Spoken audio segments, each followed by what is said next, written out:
Hello friends, welcome to Jayati kitchen. Jayati কিচেনে তোমাদের সবাইকে স্বাগত জানাই।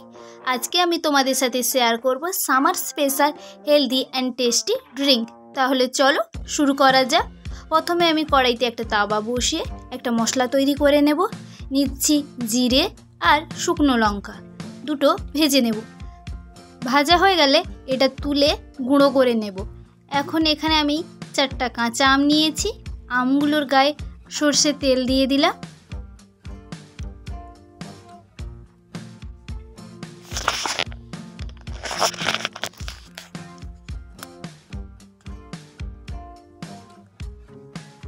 এখন আমগুলোকে পুড়িয়ে নেব। লো টু মিডিয়াম আঁচে আমগুলোকে পুড়িয়ে নিতে হবে। এইভাবে মিডিয়াম আঁচে পোড়ালে আমের ভেতরটা খুব সুন্দর নরম হয়ে যাবে। আর হাই ফ্লেমে পোড়ালে আমের উপরের খোসাটা পুড়ে যাবে ঠিকই, কিন্তু ভেতরের অংশটা ঠিক নরম হবে না, শক্ত থেকে যাবে। এটা আমি ঘুরিয়ে ফিরিয়ে ভালো করে পুড়িয়ে নেব।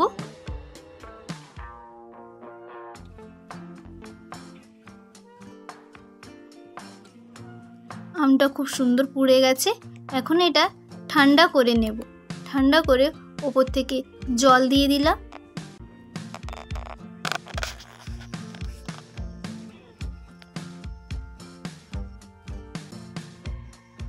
এরপর এর খোসাগুলো ছাড়িয়ে নেব।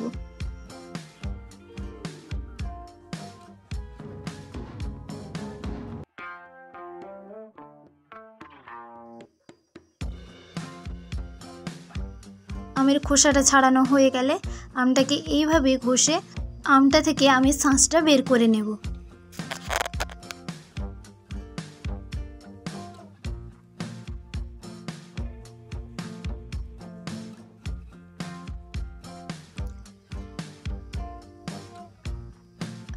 আমের শাঁস বের করানো হয়ে গেছে। এখন আমি এর মধ্যে দিয়ে দিচ্ছি 1 প্যাকেট জলজিরা।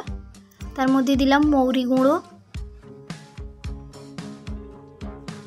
আগে থেকে তৈরি করে রাখা জিরা আর লঙ্কার গুঁড়ো দিয়ে দিলাম, বিট লবণ, স্বাদ অনুযায়ী চিনি। আম কতটা মিষ্টি কতটা টক তার উপরে নির্ভর করে আপনারা আপনাদের স্বাদ অনুযায়ী চিনি আর লবণটা দেবেন। আর এখন এর মধ্যে দিয়ে দিলাম ঠান্ডা জল। ঠান্ডা জল দিয়ে সব কিছু একসাথে ভালো করে মিশিয়ে নেব। আমি এখানে কোনো ফুড কালার ইউজ করছি না। সব কিছু একসাথে খুব সুন্দর করে মেশানো হয়ে গেছে। এখন পরিবেশন করার আগে একটা প্লেটের মধ্যে জলজিরা, মৌরির গুঁড়ো আর লঙ্কা জিরের গুঁড়ো নিয়ে একসাথে মিশিয়ে নিলাম। তারপর গ্লাসের চারদিকে লেবু দিয়ে দিলাম। তারপর গ্লাসের চারদিকে এইভাবে মশলাটা দিয়ে দেব।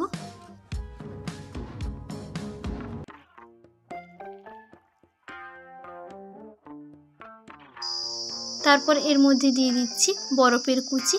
আপনারা আপনাদের ইচ্ছা মতো বরফের কুচিটা দিতে পারেন।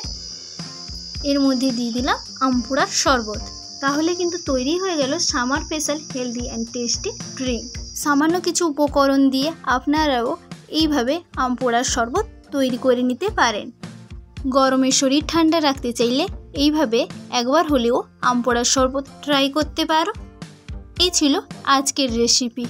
তোমাদের যদি ভালো লেগে থাকে তাহলে লাইক, শেয়ার, সাবস্ক্রাইব করে পাশে থেকো। আবারও দেখা হচ্ছে নতুন একটা রেসিপি নিয়ে নেক্সট ভিডিওতে। Thank you.